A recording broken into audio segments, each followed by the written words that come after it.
Hi అండి అందరికీ.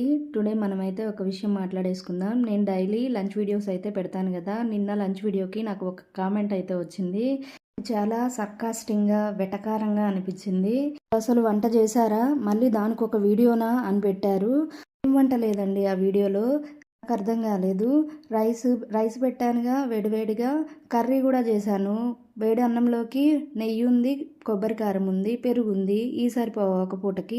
మాకైతే సరిపోద్ది. మేము మిడిల్ క్లాస్ వాళ్ళమండి. మేము ఇలాగే తింటాం. డైలీ అయితే నేను పిల్లలకి బాక్స్‌లోకి కొద్దిగా కర్రీ చేసుకుంటా. సరిపోదు అంటే మళ్ళీ నెక్స్ట్ ఏదో ఒకటి పచ్చడో, కర్రీయో ఏదో ఒకటి చేసుకుంటాను. రోజు అయితే మనకి పంచభక్ష పరమాన్నాలు రోజుకు 4 కూరలు అయితే ఉండవు కదా! డైలీ చికెను, మటన్ అయితే ఉండదు కదా! రోజు ఓపిక ఉండొచ్చు, ఉండకపోవచ్చు. అయినా వంట చేయకపోతే రైస్ అవుతుందా, కర్రీ అవుతుందా? ఊర్లో అయితే వంట అంటారు దాన్ని. మీలాంటి వాళ్ళు ఉంటారనే లాస్ట్‌లో సింపుల్‌గా ఇంతే మా లంచ్ అని చెప్పాను. అది వినిపించలేదా మీకు? వినలేదా మీరు? వినండి.